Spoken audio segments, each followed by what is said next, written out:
A young tech billionaire unexpectedly stumbled upon his maid dancing, an innocent moment that would unravel the carefully constructed threads of his life.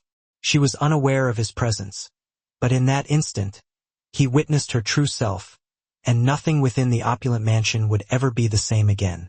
The mansion was eerily silent, a silence so profound it felt like a living thing, a dampening field.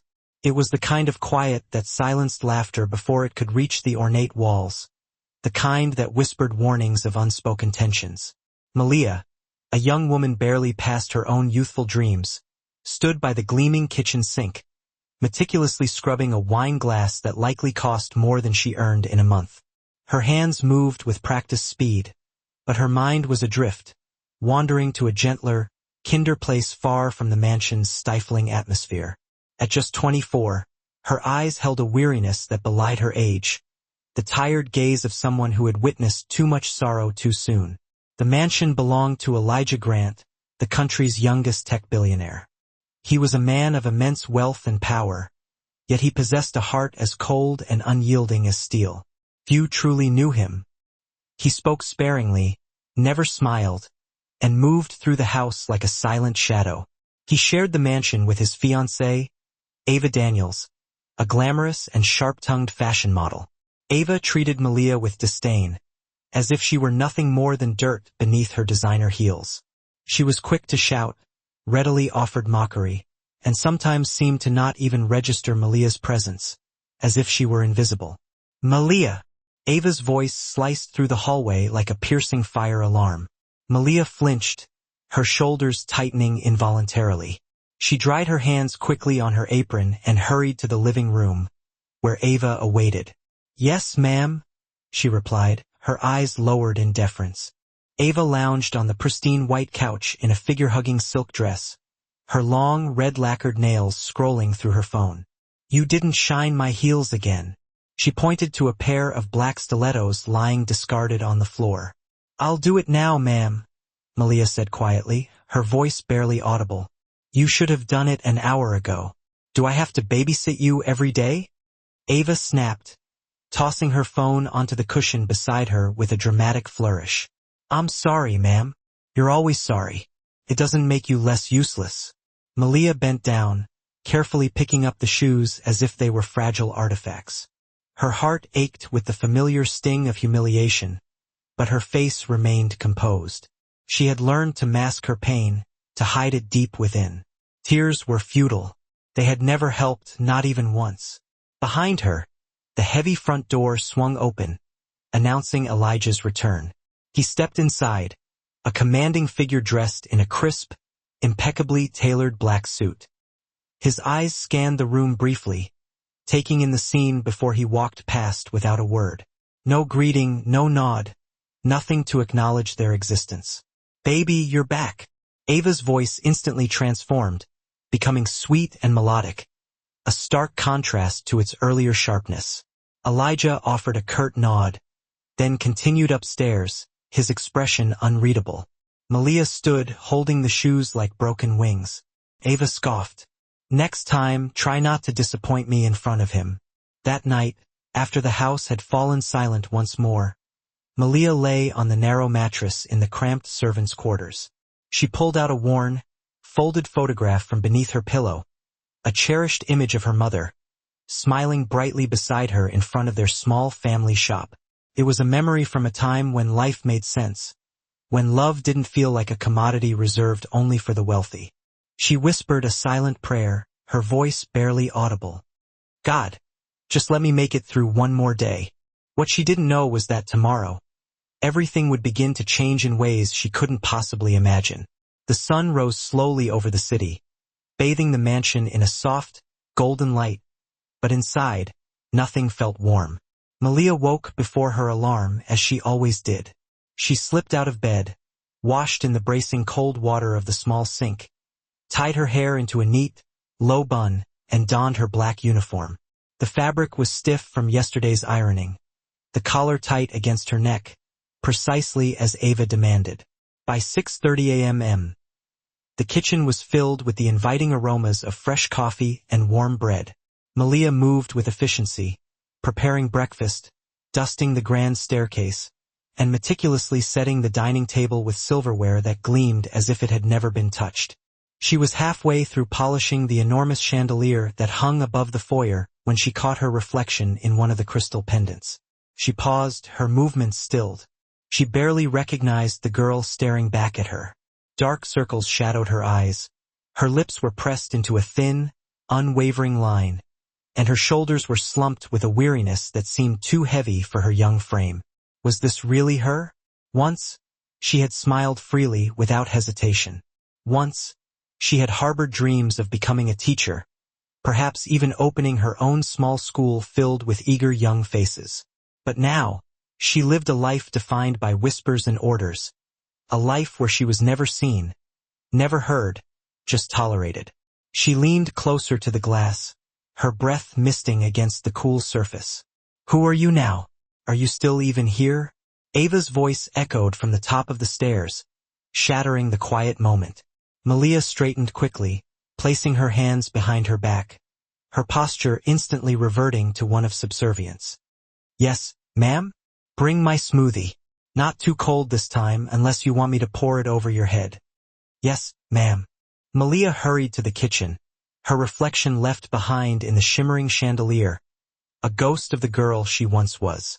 Later that day, as she cleaned the guest bedroom, she opened a drawer and discovered a small, elegant bottle of perfume. It was an expensive fragrance, a delicate blend of rose and amber. She picked it up, a faint smile gracing her lips. The scent evoked a memory, something long forgotten. It reminded her of her mother's perfume, or perhaps, more accurately, of a feeling of warmth and love. She closed her eyes for just a fleeting moment, savoring the fragrance, before gently placing the bottle back where she had found it. Downstairs, Ava's laughter, amplified by a video call, filled the air. "She's just the maid. Honestly, I don't know how Elijah puts up with her being here." Malia heard it, of course. She always heard everything. But this time she didn't cry. She stood up straighter, wiped her hands on her apron, and walked out of the room without a sound. Because somewhere deep within her, a small, stubborn voice whispered, "One day, they'll see you." And soon, that day would arrive faster than anyone expected. The house was a whirlwind of activity that morning. Ava was packing for a prestigious fashion event in Johannesburg. 3 days away, 2 glamorous nights, and a private suite awaited her, her name emblazoned on the door. The staff moved around her with hushed reverence as she tossed designer heels, delicate dresses, and a mountain of makeup into 2 enormous, pink suitcases. "Elijah," she called out, applying a fresh coat of lipstick in front of the ornate mirror. "I left a detailed list of everything I want done before I return. Tell Malia to stop folding my dresses like they're towels. I want silk treated like silk." Elijah stood by the bedroom window, his phone in hand as always. "Noted," he said flatly, his voice devoid of emotion. Ava rolled her eyes, unimpressed by his lack of interest. "Anyway, I've already booked the private jet. If the driver isn't precisely on time, I'll fire him myself." By 10 a.m., the sound of rolling luggage echoed through the marble hallway, a symphony of wealth and privilege. Ava emerged, a vision of high-fashion glamour, her face hidden behind oversized white sunglasses, her lips a perfect shade of crimson, and a purse slung over her shoulder that cost more than Malia's entire life savings. She swept past Malia without a word, then paused abruptly, as if remembering something. "You better not mess anything up while I'm gone. And stay out of the master bedroom. That space isn't for people like you." "Yes, ma'am," Malia replied calmly, her voice steady despite the sting of the insult. Ava didn't bother to look back. She simply clicked her heels down the steps and out the door. Moments later, the sleek black car sped away, disappearing down the long driveway. And just like that, silence descended. Real silence. Malia stood by the staircase, a mop clutched in her hand, listening to the stillness wrap itself around the house like a soft, comforting blanket. No shouting, no demeaning insults, no doors slamming in anger. She let out a breath she hadn't realized she'd been holding, a release of pent-up tension. And then, a small, hesitant smile tugged at the corners of her lips. She tiptoed into the kitchen and turned on the radio. The vibrant rhythms of Afrobeat music filled the air, infusing the sterile walls with life. She danced a little as she swept, her body swaying to the infectious beat. She even laughed, a sound so rare it startled her. Her body moved without fear, without shame, unburdened by the ever-present weight of expectation. Then a thought struck her. Why am I still wearing this uniform? She rushed to her tiny room beside the laundry area. At the bottom of her small suitcase lay her favorite dress, a flowing burgundy gown with soft sleeves and a graceful drape. She had saved for months to buy it, sacrificing small pleasures to afford its luxurious fabric. She changed quickly, added a touch of lip gloss, and looked at herself in the cracked mirror. It was the first time in months she felt like herself, like Malia, not the maid. Not you, girl. Just Malia, she whispered, a sense of liberation washing over her. She twirled once, the fabric swirling around her like a crimson cloud. Today I dance. The house was hers for the moment. She sang along with the radio, danced barefoot on the cold marble floors, and even dared to open Elijah's refrigerator, stealing a sip of the imported mango juice he always kept locked away, a treat reserved only for him. She wasn't scared. For once, she wasn't invisible. She was alive, vibrant, and free. What she didn't know was that Elijah's meeting downtown had just been canceled, and the driver was already turning the car around, heading back to the mansion. And very soon, the billionaire, who had never truly seen her, would walk in and never look at her the same way again. The mansion was bathed in the warm, honeyed light of the late afternoon sun. Malia floated through the house like a queen, her movements light and graceful. The burgundy dress flowed around her legs like liquid fire. Her natural hair bounced freely as she twirled down the empty hallway, singing softly along to the music playing from the kitchen radio. She held a wooden spoon like a microphone, lost in the joy of the moment, dancing as if no one was watching. Because no one was supposed to be. She stepped into the master bedroom to dust the shelves, her bare feet making no sound on the polished floor.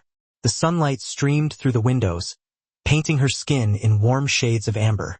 The dress hugged her figure gently, and her smile, soft, genuine, and wide, lit up the room more brilliantly than any chandelier ever could. She moved with pure, unadulterated joy. She moved like freedom itself. And she had no idea that Elijah Grant had just walked in. The front door had creaked open minutes earlier, unnoticed over the music. Elijah stepped inside quietly, surprised by the sound echoing through the usually silent house. He paused at the foot of the stairs, confused. Ava was supposed to be away. There should be no visitors, no noise. Then he heard it, laughter. He climbed the steps slowly, his footsteps light, as if he were intruding on something private and sacred. When he reached his bedroom door, it was open just a crack. And through that small opening he saw her, Malia, spinning barefoot in his room, singing into a wooden spoon, the burgundy dress swirling around her like a crimson dream. She didn't see him.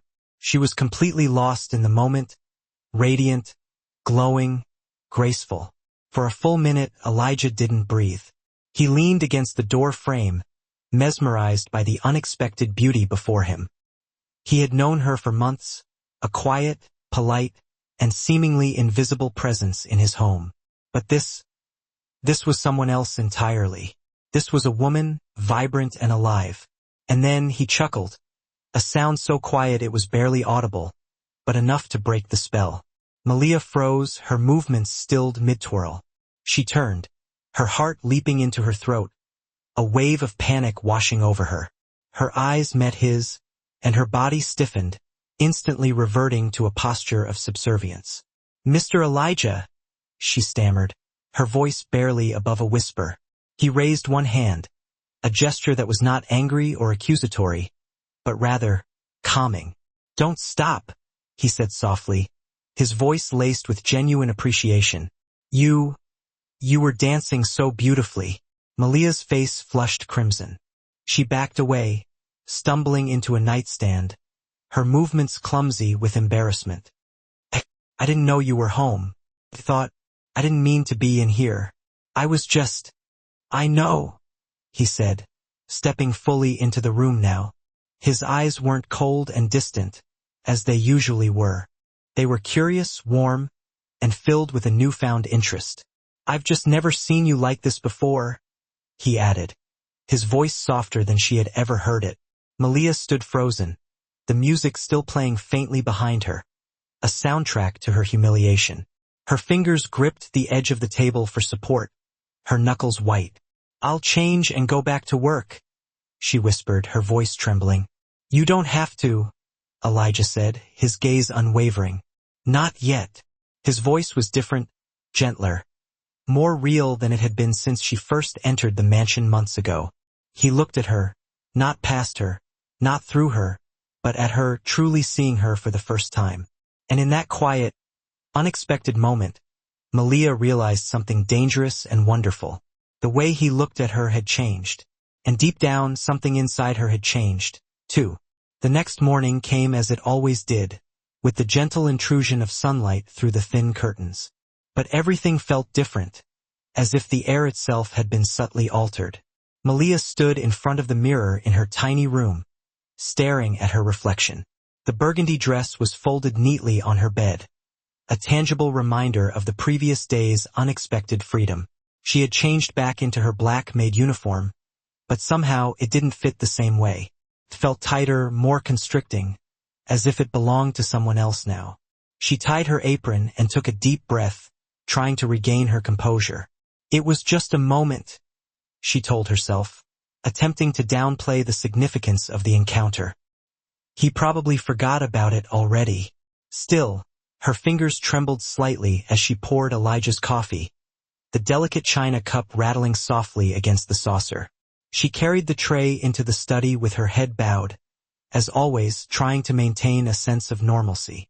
He was seated at the long mahogany table, his laptop open in front of him, reading glasses perched on his nose, a shaft of sunlight spilling across his crisp white shirt. She placed the tray gently in front of him, avoiding his gaze. Your coffee, sir, she said, her voice barely audible. Elijah looked up slowly, his eyes meeting hers. Thank you, Malia. Her heart skipped a beat. He had said her name. Not you, not the maid, but her name. She looked up slightly, startled by his use of her name. You're welcome, sir. He paused, his eyes lingering on her face for a moment, then said softly, You don't have to call me sir every time, you know? She blinked, confused. It's out of respect. He smiled faintly, a fleeting expression that transformed his features.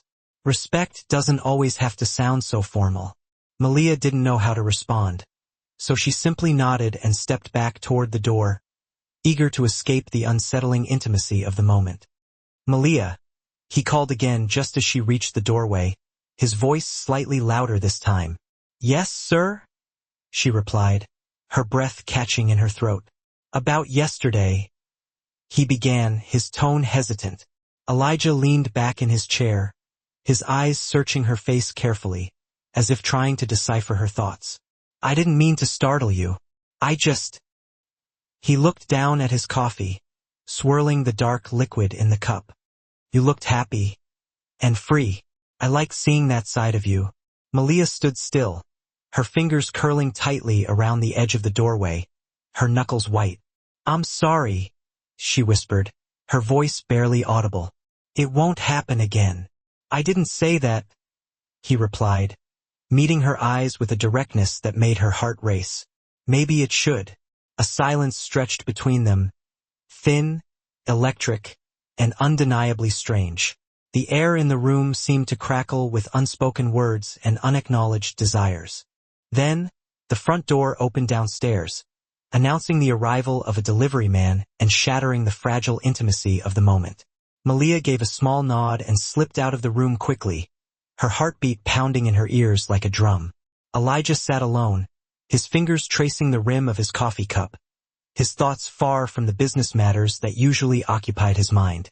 Instead, his thoughts stayed on her, on the girl who had danced barefoot in his room and smiled as if the world hadn't yet crushed her spirit. And for reasons he couldn't explain, That image stayed with him all day, a persistent and unsettling presence in his mind. The afternoon drifted by slowly, each moment feeling stretched and distorted. Malia swept the long corridor with steady, practiced hands, but her mind was preoccupied. Every time she paused, she heard Elijah's words from earlier that morning, echoing in her thoughts. Maybe it should. What did he mean? Why would a man like him care if she was happy? For months, he had walked past her as if she were invisible. Now he was remembering her name and watching her dance. She shook her head, trying to dismiss the unsettling thoughts. Don't overthink it, Malia. Just do your work. But it was too late. Something had shifted between them, and she felt it deep in her chest.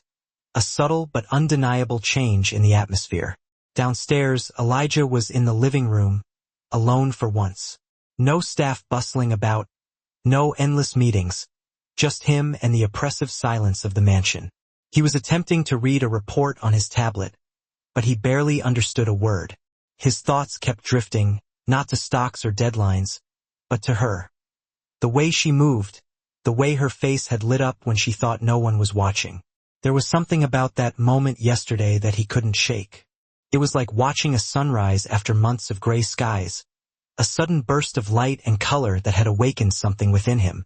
He stood up suddenly, walked to the kitchen, and made 2 cups of coffee. Then, without thinking too hard about the implications of his actions, he walked to the hallway where Malia was polishing the intricate wooden frames that lined the walls. She turned, surprised to see him approaching. "Sir?" He held out the cup, offering it to her with a hesitant gesture. "You looked like you could use a break." She stared at the cup for a second, confused and uncertain. "For me?" He nodded slowly, carefully. She took the cup from his hand, their fingers brushing briefly. Neither of them pulled away too quickly, lingering in the fleeting contact. They sat in the quiet hallway, both sipping their coffee slowly, saying nothing, just breathing the same still air, sharing a moment of unexpected camaraderie. Malia watched him from the corner of her eye. He looked different somehow, more human.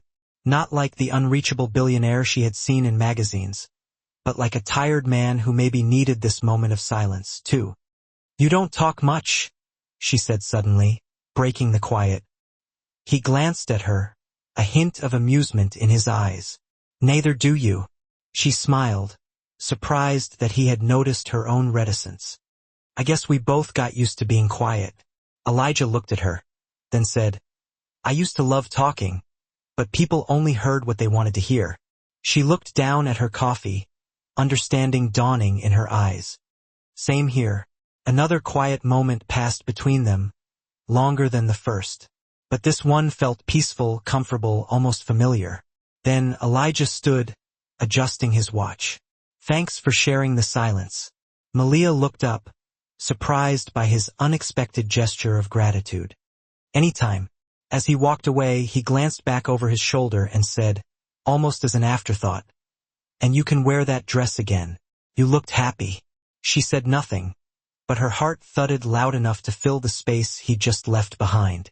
She stood still for a long time, the warmth of his words lingering in the air. Then, she whispered to herself, her voice filled with a mixture of hope and apprehension. "What's happening to me?" Because she didn't just feel seen. She felt remembered. The peace didn't last long. 3 days after her dramatic exit, Ava came crashing back into the mansion like a thunderstorm in designer heels, her carefully constructed facade of serenity shattered. The door was flung open at precisely 10:17 a.m., the sound echoing through the vastness of the house. Her voice, sharp and demanding, filled the air before her expensive luggage even touched the floor. "Where's my bags? Where's Malia? Who moved my Fendi bag?" Malia stepped out of the kitchen, wiping her hands on her apron, her face carefully composed. "Welcome back, ma'am." Ava spun around, her sunglasses still perched on her face, obscuring her eyes. "Don't welcome me back. I left this place in one piece." She walked straight past Malia and into the living room, her eyes scanning the sparkling floor with suspicion, as if expecting to find evidence of some unseen transgression. The brief taste of freedom Malia had experienced vanished like steam, replaced by the familiar chill of Ava's disapproval. Within minutes, Ava was inspecting every corner of the house, sniffing her designer throw pillows like a bloodhound on the hunt. "What is this scent in the living room?" she snapped, her voice laced with disgust. "It's not mine. Did you spray something?" "I used lavender oil to clean the shelves, ma'am," Malia replied quietly, her voice barely audible. "I never asked for creativity. I asked for cleanliness." Ava's voice cracked like a whip, the words cutting through the air with brutal precision. "And why is my vanity drawer rearranged? I told you specifically. I only dusted lightly. I didn't touch your things," Malia protested, her voice trembling slightly. "Oh, really?" Ava marched upstairs, her designer heels stabbing at the marble floor with each angry step. Malia followed slowly, her heart pounding in her chest. When she reached the top of the stairs, Ava was standing frozen in front of her bedroom door, her face contorted with fury. "What is this?" she hissed, her voice barely a whisper. Malia looked, her eyes following Ava's accusatory gaze. It was the burgundy dress, her dress, freshly washed and folded neatly on the side table in the laundry area she shared with the guest suite. Ava picked it up as if it were poison, holding it gingerly between her thumb and forefinger. "You wore this," she accused, her voice laced with venom. "Didn't you?" Malia's voice trembled. "It was my off day. I was alone. I didn't damage anything." Ava's face twisted into a sneer, a smirk that was more dangerous than any outright anger. "You wore this in this house around my fiancé?" Malia said nothing, unable to find the words to defend herself against the baseless accusation. Ava's lips curled into a predatory grin. "You think just because you wore your little dress, dancing around like a peasant while I was gone, you've become something? Let me remind you who you are." Downstairs, the front door opened, announcing Elijah's unexpected return. He stepped inside, a suitcase in his hand, his brow furrowed with concern as he heard the rising crescendo of voices upstairs. As he ascended the stairs, Ava's voice became sharper, more venomous. "Listen to me carefully, little girl. You're nothing in this house. Nothing but a mop with legs." Malia lowered her gaze, blinking rapidly, trying to hold back the tears that threatened to spill over. "And if I ever catch you trying to impress Elijah again, I will make sure you leave this house in tears." Just then, Elijah reached the hallway, his presence immediately silencing Ava's tirade. "Ava," he said calmly, his voice a low rumble that carried a subtle threat. She turned, startled by his sudden appearance. Elijah's eyes moved from Ava to Malia, who was trembling, her head bowed in shame. "What's going on here?" Ava forced a light, dismissive laugh, attempting to downplay the intensity of the situation. "Oh, just correcting your little helper here. She's been getting a little too comfortable." Elijah didn't smile. He didn't nod. Instead, he looked directly at Malia, his expression unreadable. "Are you all right?" Malia hesitated for a moment, then whispered, "Yes, sir," but her voice cracked, betraying her distress. He noticed the waver in her voice, the subtle tremor in her hands. Then he looked back at Ava, his eyes now quiet but undeniably dangerous. "A word," he said, his voice low and controlled, and gestured for Ava to follow him into the study. As they walked away, Malia stood alone in the hallway, her arms wrapped tightly around herself, as if trying to ward off the cold that had settled over her. The warmth of the past few days had vanished, replaced by the familiar sting of humiliation. Ice had returned to the mansion, a palpable chill that seemed to penetrate her very bones. But what Malia didn't know was that Elijah's silence wasn't what it used to be. This time, it was building into something louder, something more powerful than she'd ever imagined. The mansion was filled with a palpable tension, not the usual cold silence, but the kind that crackled with something unspoken, something waiting to erupt. Malia moved quietly, folding laundry in the service quarters, her movements mechanical and precise. Her hands were steady, but her mind was racing. Ava's words still rang in her ears, each syllable a barbed hook digging deeper into her self-esteem. The way she had held that burgundy dress like it was evidence of some unspeakable betrayal. The way she had looked at her, as if she were nothing more than dirt beneath her feet. But it wasn't the insults that hurt the most. It was the way Elijah had said nothing in her defense. No protest, no sign of disagreement, just silence once again. She told herself she was used to it, that she shouldn't expect anything more. But a part of her, a small, fragile sliver of hope, had dared to dream of something different. Downstairs, Elijah stood in the study with Ava, his hands shoved deep into his pockets, his shoulders tense. Ava sat perched on the edge of his desk, her arms crossed, still fuming with anger. "She's just a maid, Elijah. Why are you making such a big deal out of this?" Elijah didn't look at her. "You humiliated her." "Oh, please," Ava scoffed, her voice dripping with sarcasm. "She humiliated herself, dancing around this house like she belongs here, wearing that ridiculous dress. She does work here," Elijah said calmly, his voice unwavering. "She belongs here more than some of your designer handbags." Ava's eyes narrowed, her anger intensifying. "So that's what this is about? You're defending her now. I'm asking you to respect other human beings. That's all."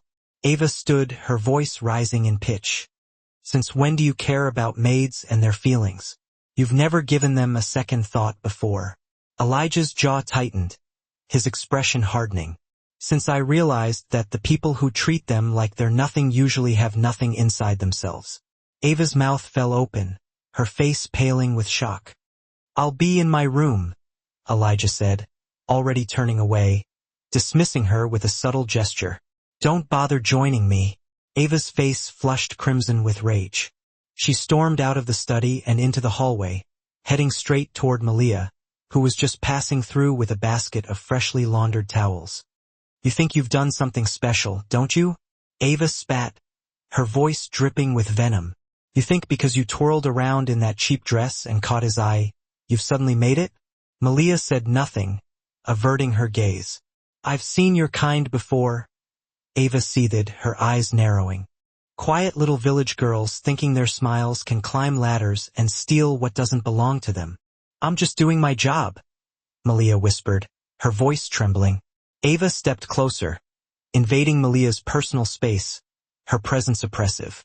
"You're doing more than that, aren't you?" She raised her hand, her intentions clear. Time seemed to slow to a crawl, each second stretching into an eternity.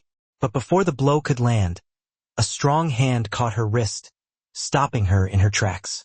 "Elijah." His voice was calm, almost too calm, but it cut through the air with a force that was more powerful than Ava's rage. "Don't you ever try that again." Ava's eyes widened, her face contorted with a mixture of shock and disbelief. "Elijah, not in my house." The silence that followed was thick and heavy, a suffocating blanket that smothered the room. Malia stood frozen, her mouth parted in shock, unable to comprehend what was happening. Elijah released Ava's wrist, but his stare didn't soften, his gaze remaining fixed on her with unwavering intensity. "Leave her alone." Ava's lips trembled, not with fear, but with humiliation. "I can't believe you," she whispered, her voice laced with bitterness. "I'm tired, Ava," Elijah said simply, his voice weary. "Tired of pretending you haven't become someone I don't even recognize anymore." Ava stepped back as if she'd been slapped, her eyes blazing with anger. "You're choosing her over me?" she said bitterly, her voice trembling. "I'm choosing what's right." He turned to Malia, his voice softening, becoming gentle and concerned. "Are you okay?"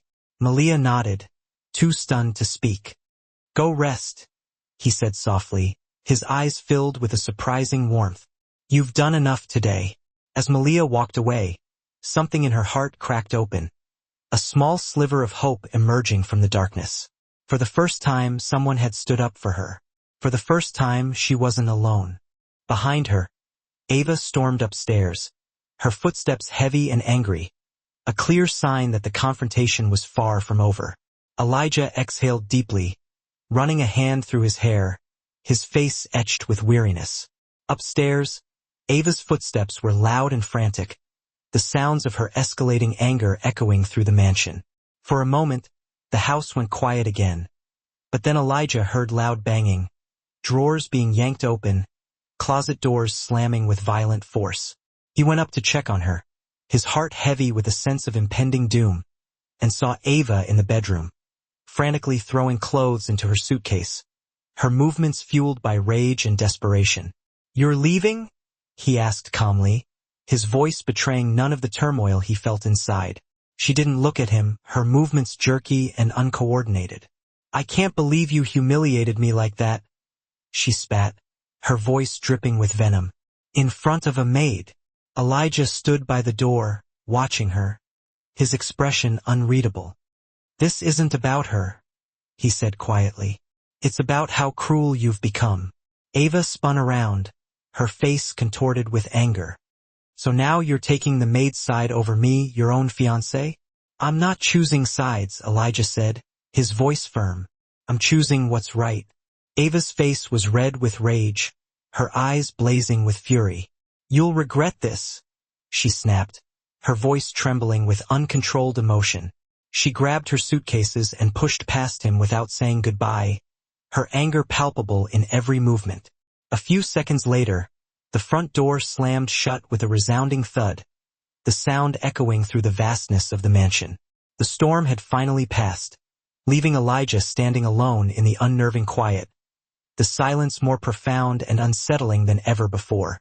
That evening, the house was unnaturally still, the silence heavy and oppressive. No sharp orders barked from the staircases, no designer heels tapping on marble floors like war drums, just the quiet hum of electricity and the distant sound of rain beginning to fall outside, a melancholic soundtrack to the unfolding drama. Malia sat on the small bench behind the laundry room, her burgundy dress clutched tightly in her lap. She wasn't wearing it. She just needed to hold it, to feel its soft fabric against her skin, to remember that brief moment of freedom and joy before everything had fallen apart. Elijah turned back to the grand dining room, finding himself alone, the remnants of a forgotten meal untouched before him. His fingers instinctively wrapped around a warm mug, seeking solace that eluded him. He hadn't been able to stomach any food since the unsettling incident with Ava. Even the comforting warmth of his drink barely registered. His thoughts were miles away, replaying the raw emotion etched on Malia's face when Ava, fueled by spite, had attempted to strike her.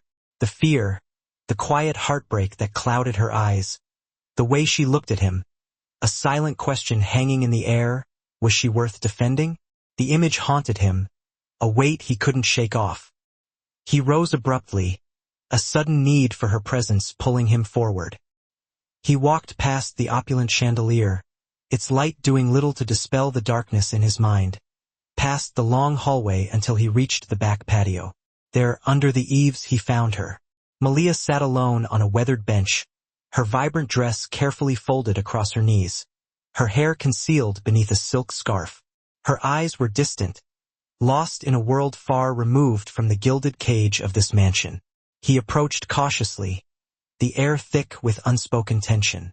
"Do you mind?" he asked, his voice gentle, almost hesitant. Malia turned quickly, startled by his presence. "Oh, no, sir." Then, correcting herself, "I mean, no, you can sit." He settled beside her, the old bench groaning softly under his weight. A gentle rain tapped a delicate rhythm on the edges of the roof, a melancholic soundtrack to their uneasy silence. For a long moment, neither spoke, the weight of the day pressing down on them both. Finally, Elijah broke the silence, his voice low and thoughtful. "How long have you worked here, Malia?" She blinked, pulled back from her reverie. 8 months. "And before that?" he pressed gently. She paused, her gaze drifting towards the manicured lawn. "I worked at a small restaurant, washing plates, cleaning tables." He nodded, acknowledging her words, but sensing there was more to the story. "Before that?" She hesitated, a flicker of pain crossing her face.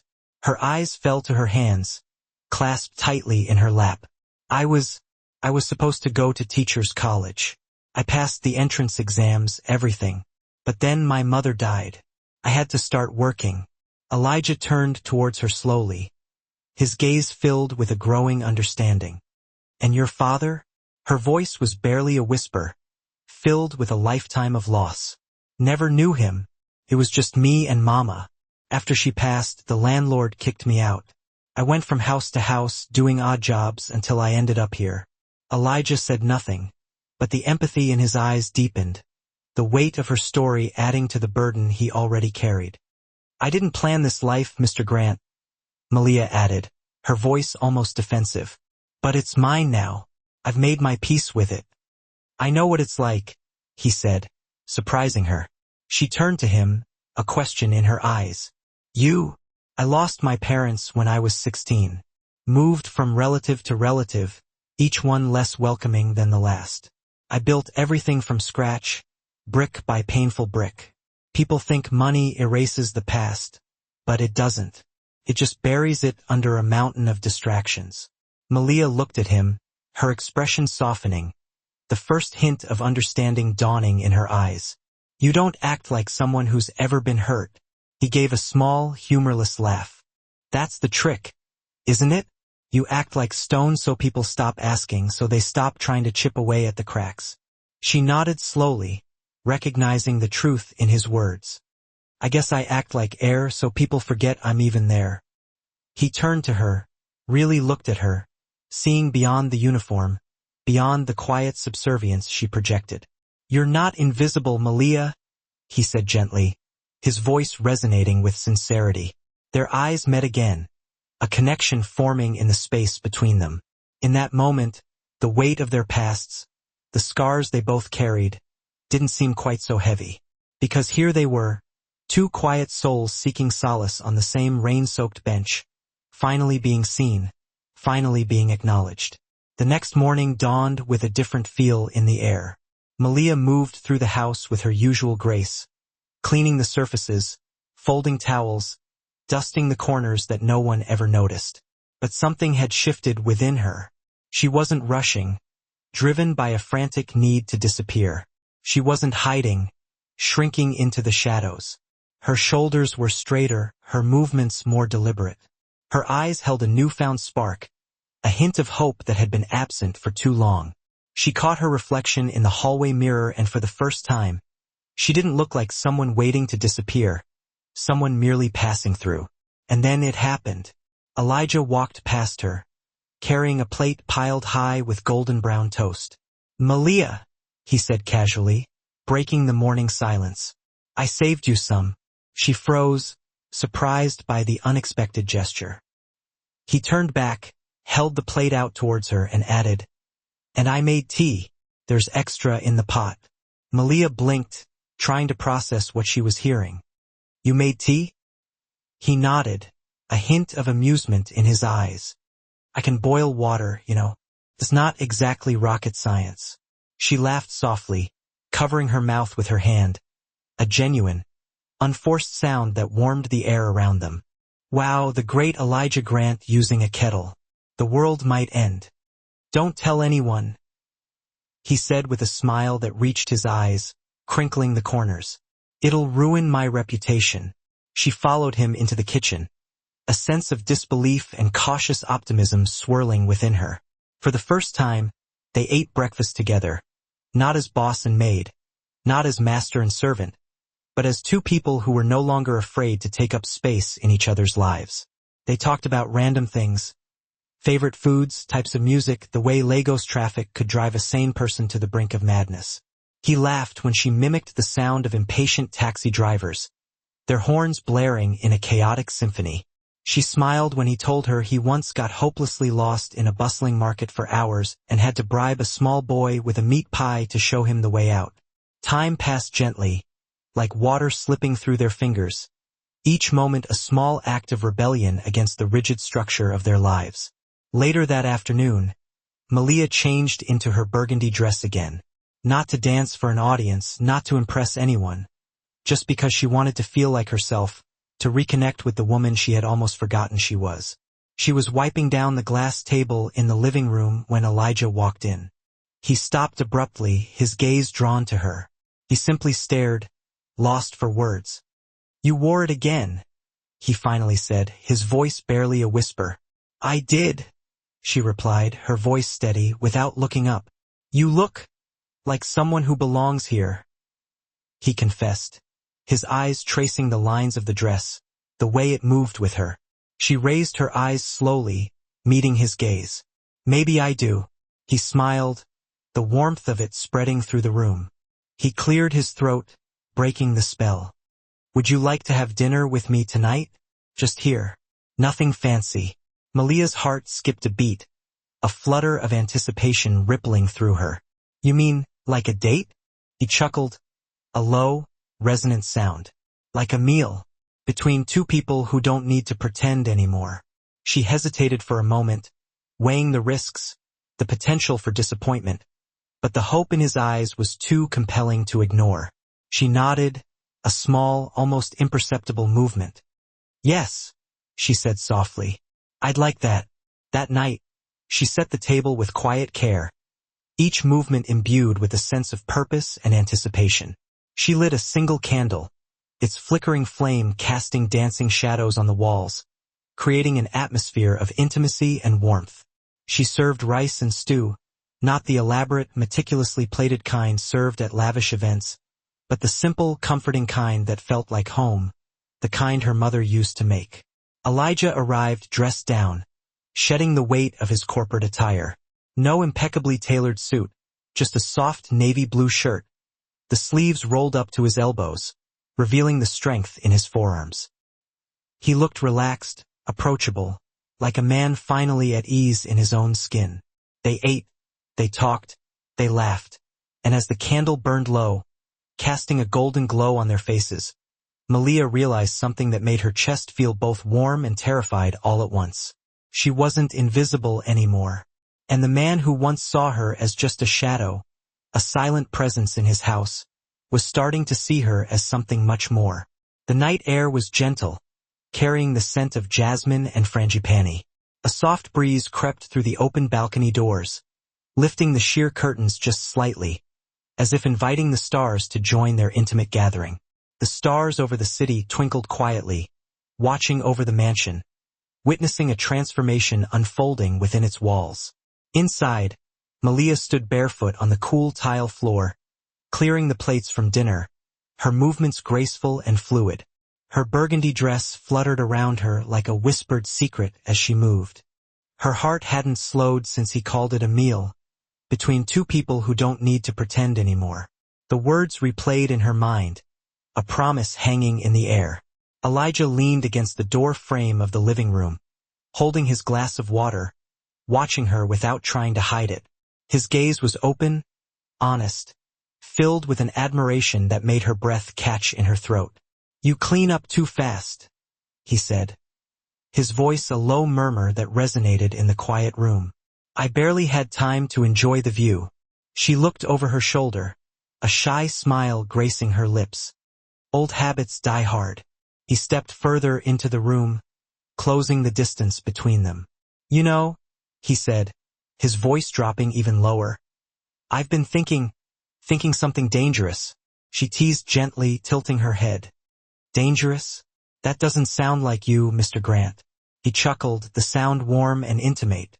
That day when I saw you dancing, he continued, his gaze fixed on her. I wanted to say something. I just didn't know what. The words wouldn't come. Malia looked down, suddenly shy again, the memory of that impulsive moment washing over her. I didn't mean to be disrespectful, she said, her voice barely audible. I was just... He shook his head, silencing her. You weren't. You were free. You were beautiful. And for the first time, this house didn't feel like stone. Felt alive.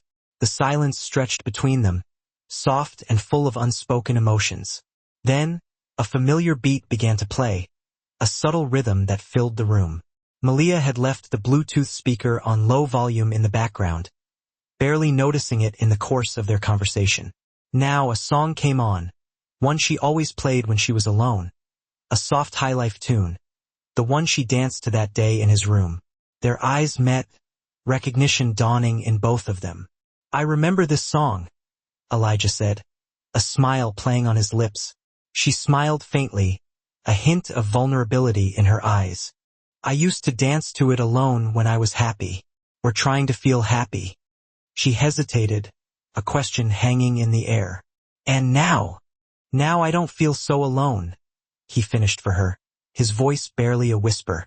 He stepped forward, closing the remaining gap between them, just enough to make her heart skip a beat. You never finished the dance, he said, his eyes searching hers. Malia blinked, her emotions swirling. You want me to dance again? No, he said gently, reaching out to her. I want to dance with you.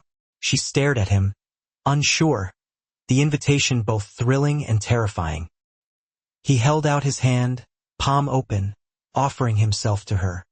Just once, he urged softly.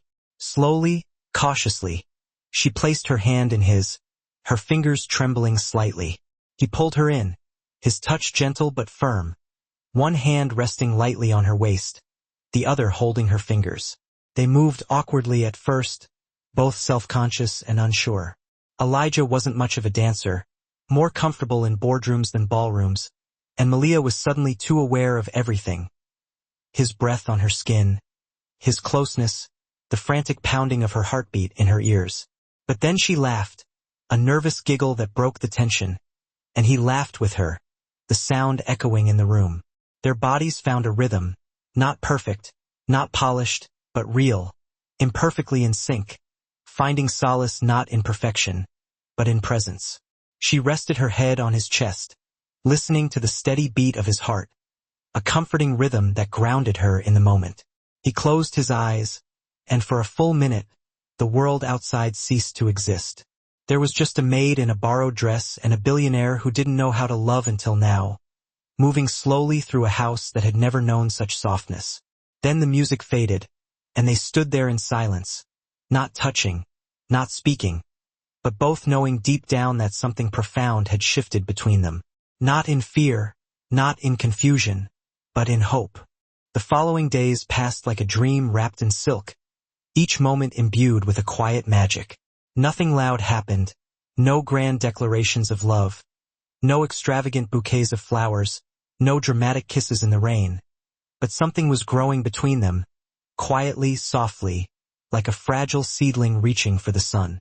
Elijah began joining Malia in the kitchen more often, his presence a comforting constant. Sometimes he would just sit at the counter, sipping tea while she worked, watching her with an intensity that made her blush. Sometimes he would offer to help chop vegetables, even if he did it badly, his clumsy attempts eliciting laughter from her.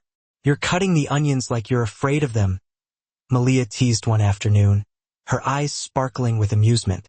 I am, he replied, a mock-serious expression on his face. They bite first. It's a survival instinct. She laughed, the sound like music to his ears, and he watched her, mesmerized. The sound of her laughter alone had become his favorite melody, a reminder that life could be joyful, even in the midst of chaos. He started eating whatever she cooked without question, trusting her implicitly, finding comfort in the simple, home-cooked meals she prepared. She started teasing him like she wasn't scared anymore, her words laced with affection, no longer constrained by the boundaries of their social divide.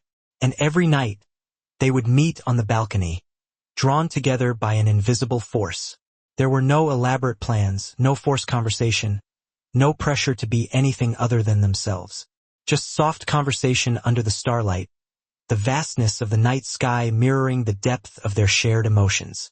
That's where they talked about things they had never told anyone else, secrets they had guarded for years, afraid of judgment, afraid of vulnerability. About Malia's dream of starting a daycare someday, a place where children could feel safe and loved, a place she never had.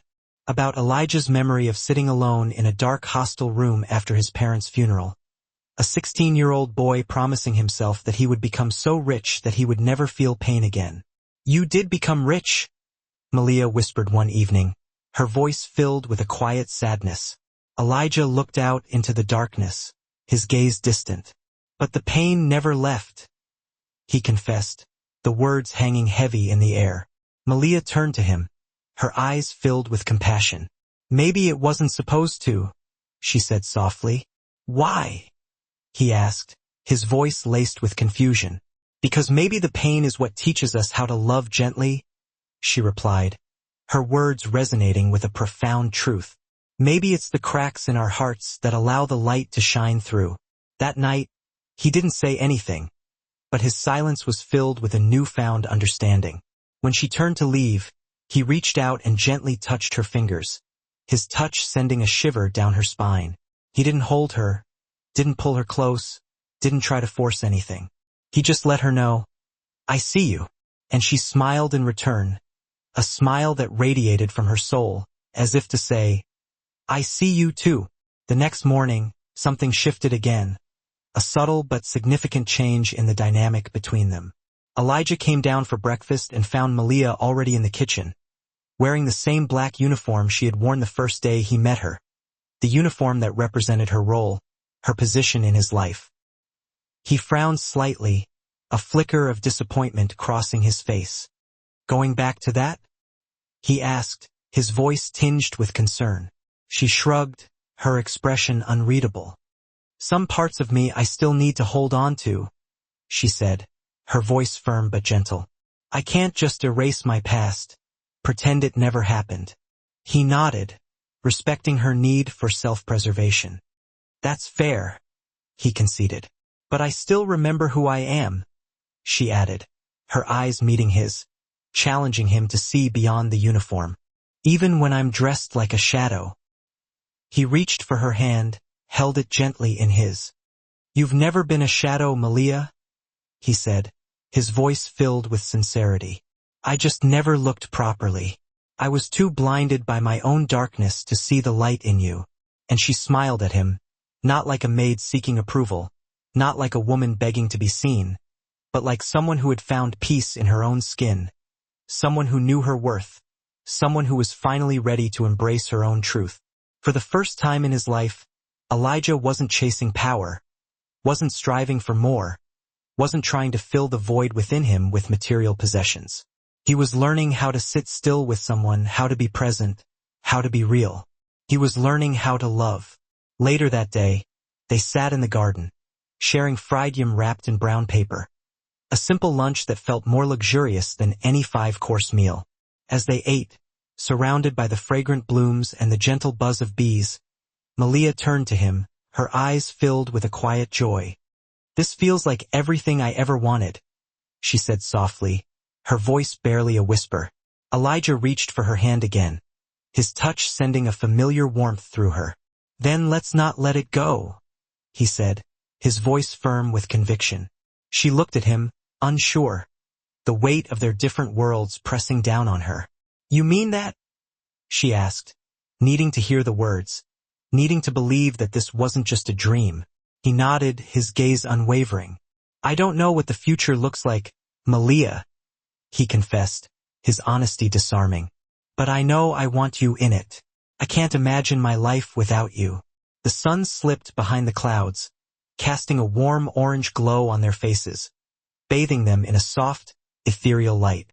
She leaned into him slightly, her heart full, her eyes soft with love and hope. She didn't say yes, didn't offer any grand promises. She didn't say no either, didn't pull away, didn't shut down. And sometimes, silence is the loudest answer of all, a promise whispered on the wind. Saturday morning arrived dressed in gold, the sun streaming through the windows, painting the world in a warm, inviting light.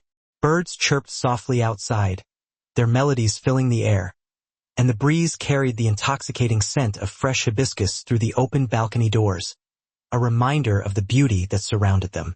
Malia stood in front of the full-length mirror in the guest room, no longer the servants' quarters, no longer a place of temporary refuge. This was her room now, her space, her sanctuary. Her black uniform was gone, relegated to the past. In its place was a soft cream-colored dress, simple but elegant, flowing around her like a gentle embrace. A tiny gold chain rested against her collarbone, a delicate accent that highlighted the grace of her neck. It wasn't just the clothes that had changed, though. It was her eyes, the way she stood now, shoulders straight, chin lifted, heart calm. She was no longer hiding, no longer ashamed. She was finally embracing her own worth. Downstairs, Elijah was pacing the living room, checking his watch, adjusting the collar of his navy blue shirt. He was nervous, a feeling he hadn't experienced in years, not since he was a young man trying to make his mark on the world. But this nervousness was different, deeper, more profound. It wasn't about signing a lucrative deal or delivering a keynote speech at a prestigious conference. It was about what he was about to do, the vulnerability he was about to expose, the chance he was about to take on love. Malia descended the stairs slowly, each step measured, her hand brushing lightly over the polished railing.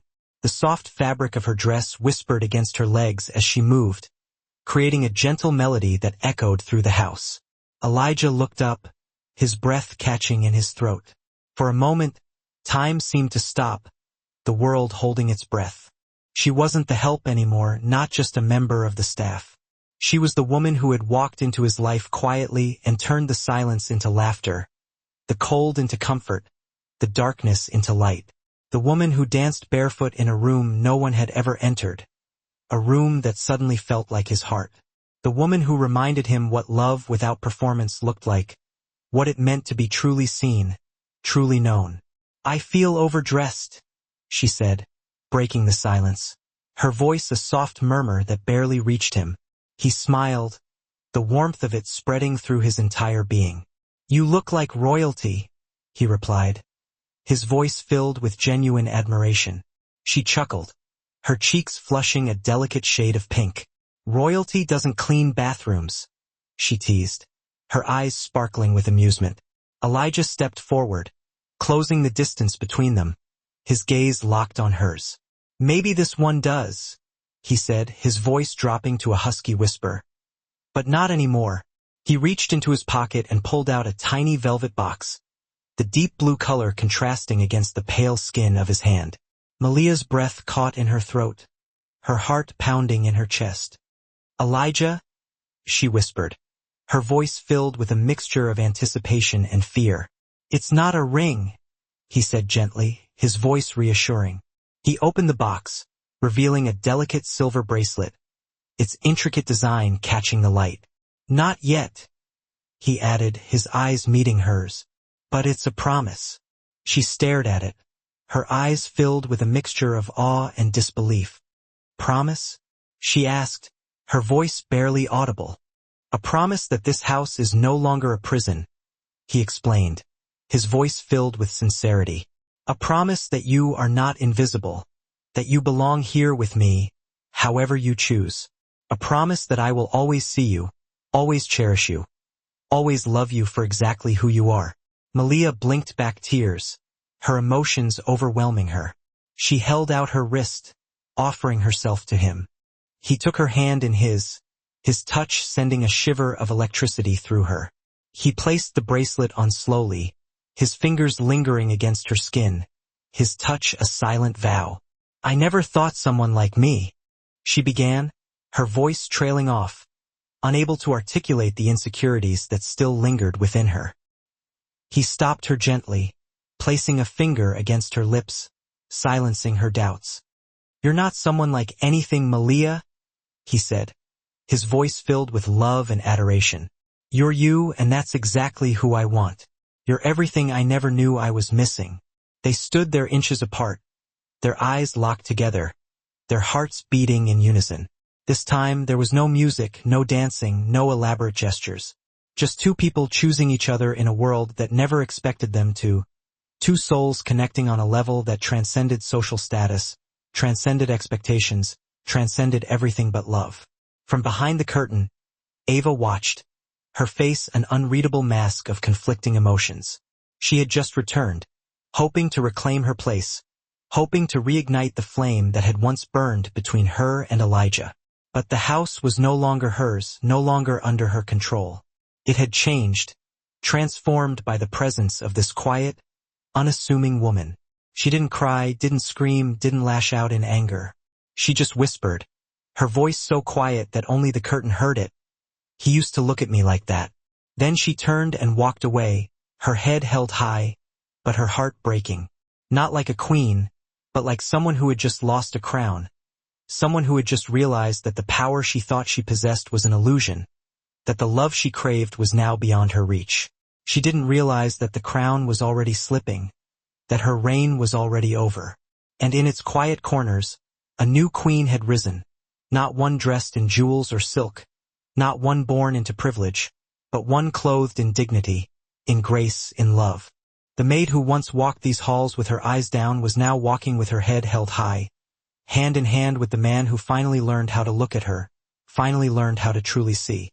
And as the sun poured through the windows of that once lifeless mansion, filling it with warmth and light, Malia smiled, a genuine, radiant smile that reached her eyes, because this time she wasn't just passing through, she was home. The end. Thank you so much for watching. If this story touched your heart, leave a comment and subscribe for more stories like this. And remember, sometimes the people we overlook are the ones who change everything.